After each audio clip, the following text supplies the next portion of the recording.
Assalamualaikum warahmatullahi wabarakatuh.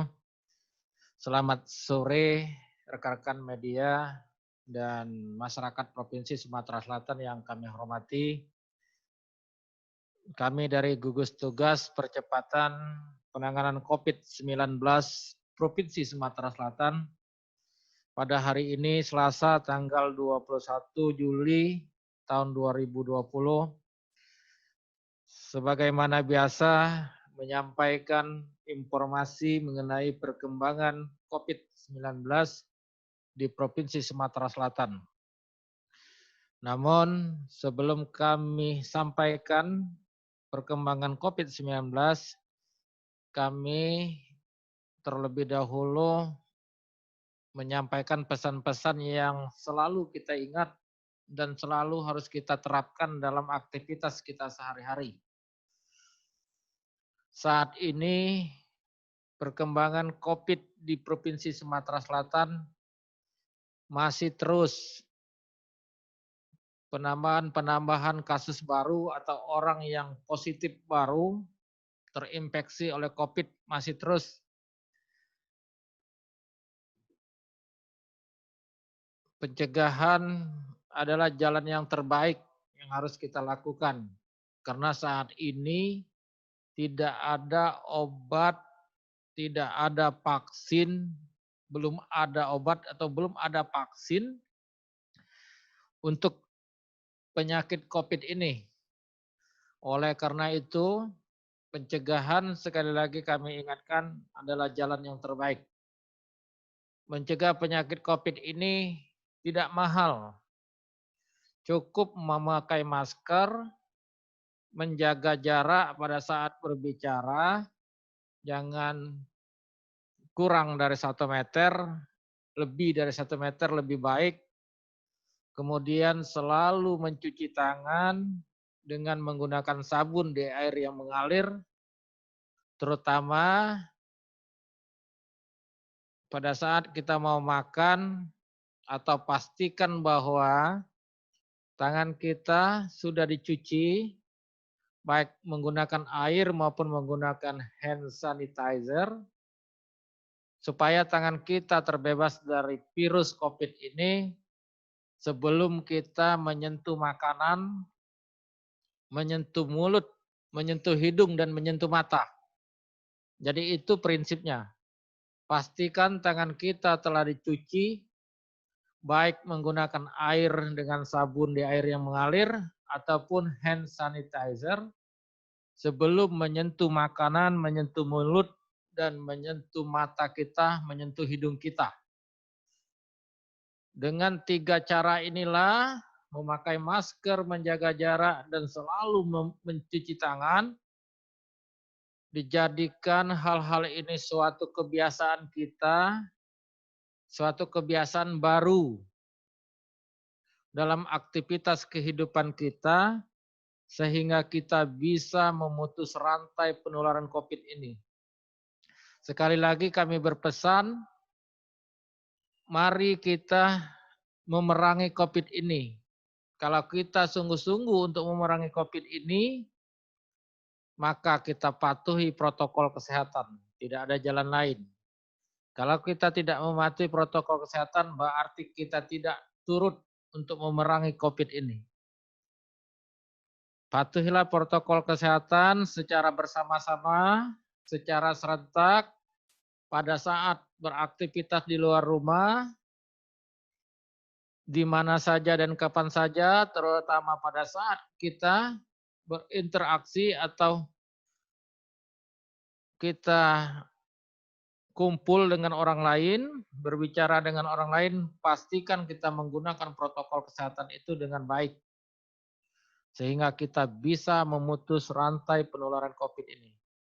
Sepanjang kita tidak menerapkan protokol kesehatan ini dengan baik, kita tidak akan pernah bisa memutus rantai penularan COVID ini. Kita sudah capek, sudah lelah, tapi semangat kita terus untuk memutus rantai COVID ini. Jangan sampai kita berjuang justru menyerah di tengah jalan. Di awal-awal kita patuh, tapi di tengah-tengah kita tidak patuh dan kita menyerah. sehingga COVID akan menjadi menang dan kita tentunya akan menjadi sakit dan penambahan-penambahan sakit akan lebih banyak.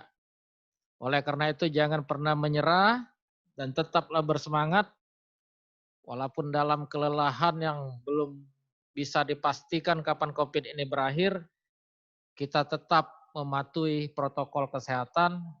Semakin kita patuh, semakin kita bersama-sama mematuhi, semakin cepat pula COVID ini akan berhenti penularannya di tengah kita. Maka dari itu, sekali lagi pahami, dimengerti, dan diterapkan protokol kesehatan ini dengan baik kalau mau menghentikan penularan COVID ini, terutama di Provinsi Sumatera Selatan yang kita cintai ini. Demikian Bapak Ibu yang dapat kami sampaikan, saudara-saudaraku. Untuk selanjutnya kami akan menyampaikan perkembangan COVID-19 di Provinsi Sumatera Selatan pada hari ini, Selasa, tanggal 21 Juli tahun 2020. Sebagai berikut. Pertama yaitu ODP, jumlah total sampai hari ini sebanyak 9.776 orang. Dan telah selesai dilakukan pemantauan sebanyak 8.768 orang dan masih dalam proses pemantauan sebanyak 1.008 orang.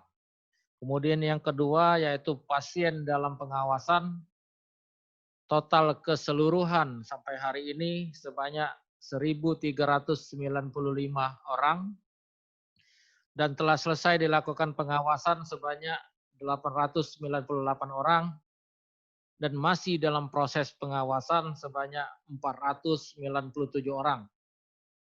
Kemudian yang ketiga yaitu kasus konfirmasi atau yang dikenal dengan positif COVID. Pada hari ini Sumatera Selatan mendapatkan penambahan kasus baru sebanyak 58 orang. Dengan rincian dari Kota Palembang 30 orang, dari Kabupaten Muara Enim 14 orang, dari Kabupaten Banyuasin 10 orang, Kabupaten Ogan Ilir 2 orang, Kota Lubuk Linggau 1 orang, dan Kabupaten Oku Timur 1 orang.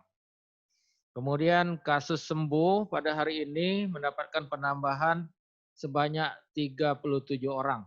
Dengan rincian dari Kota Palembang sebanyak 29 orang, dari Kabupaten Muara Enim 5 orang, Kabupaten Banyuasin 2 orang, dan Kabupaten Ogan Ilir 1 orang.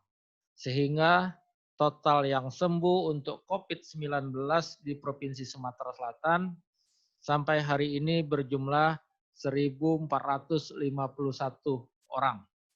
Kemudian penambahan yang meninggal pada hari ini Sumatera Selatan mendapatkan penambahan sebanyak 2 orang yang berasal dari Kota Palembang 1 orang dan Kabupaten Ogan Ilir 1 orang. Sehingga total yang meninggal kasus COVID sebanyak 144 orang. Dan pada hari ini dapat disimpulkan bahwa total kasus positif COVID di Provinsi Sumatera Selatan sebanyak 3.112 orang. Dan telah selesai sebanyak 1.595 orang, sedangkan yang masih dalam proses, masih dalam perawatan sebanyak 1.517 orang. Demikian yang dapat kami sampaikan. Terima kasih atas perhatian, atas kewaspadaannya, atas kedisiplinannya dan kerjasamanya demi memberantas penularan COVID ini di Provinsi Sumatera Selatan. Demikian, wassalamualaikum warahmatullahi wabarakatuh. Baik, terkait kaleng itu ya, itu sampai hari ini saya secara pribadi ya, bukan atas nama gugus tugas, saya belum memahami bagaimana cara kerjanya ya. Saya rasa apa saja kalau dipakai sepanjang itu membuat kita yakin, kalau menurut saya yakinnya itu menambah semangat kita. Sehingga kita menjadi lebih pede, lebih percaya diri dalam artian dan itu yang akan meningkatkan imunitas kita. Tapi untuk yang kalung itu silakan ditanya saja dengan yang menjualnya.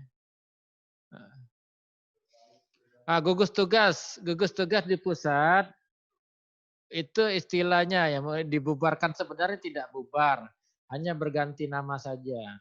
Berganti nama saja dan kita tentunya di daerah akan menyesuaikan.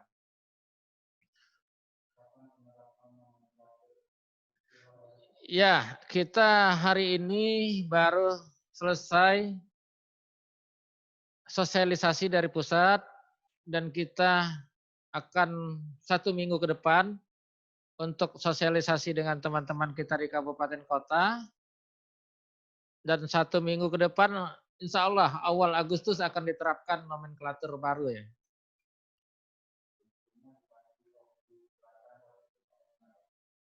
Nah itu belum terinfo dengan kita gugus tugas provinsi ya. Silakan dicek dengan teman-teman yang di kabupaten kota di Oku Selatan. Baik teman-teman, terima kasih atas bergabungnya. Salam, semoga sehat. Wassalamualaikum warahmatullahi wabarakatuh.